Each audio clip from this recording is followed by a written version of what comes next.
La escuela yo creo que me parece una oportunidad para darse un pequeño respiro, parar un poco las máquinas de lo que estamos haciendo, sentarnos un poquito a pensar qué estoy haciendo, cómo lo estoy haciendo, desde dónde lo estoy haciendo y hacia dónde vamos.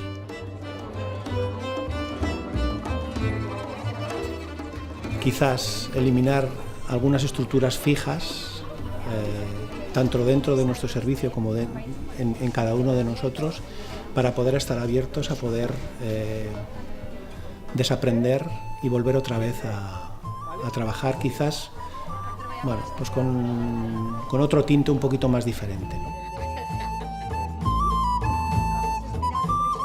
No tothom se sent identificat amb associacions que ja estan formades i necessitem arribar a persones, líders o no, dels diferents barris on fem feina per incorporar-les en els processos de feina, de millora.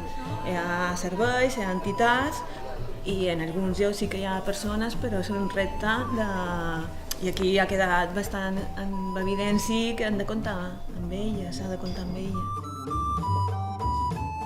Hem de ser conscients que estem en una societat molt individualista i hem d'intentar crear llaços que n'hi ha i potenciar-los.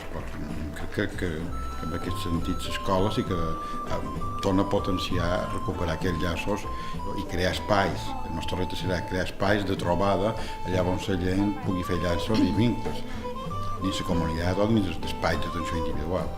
El missatge en els professionals seria que s'ha de perdre la por per posar en marxa coses noves, tenir il·lusió, creativitat i innovació, que podem tenir capacitat per poder fer-ho.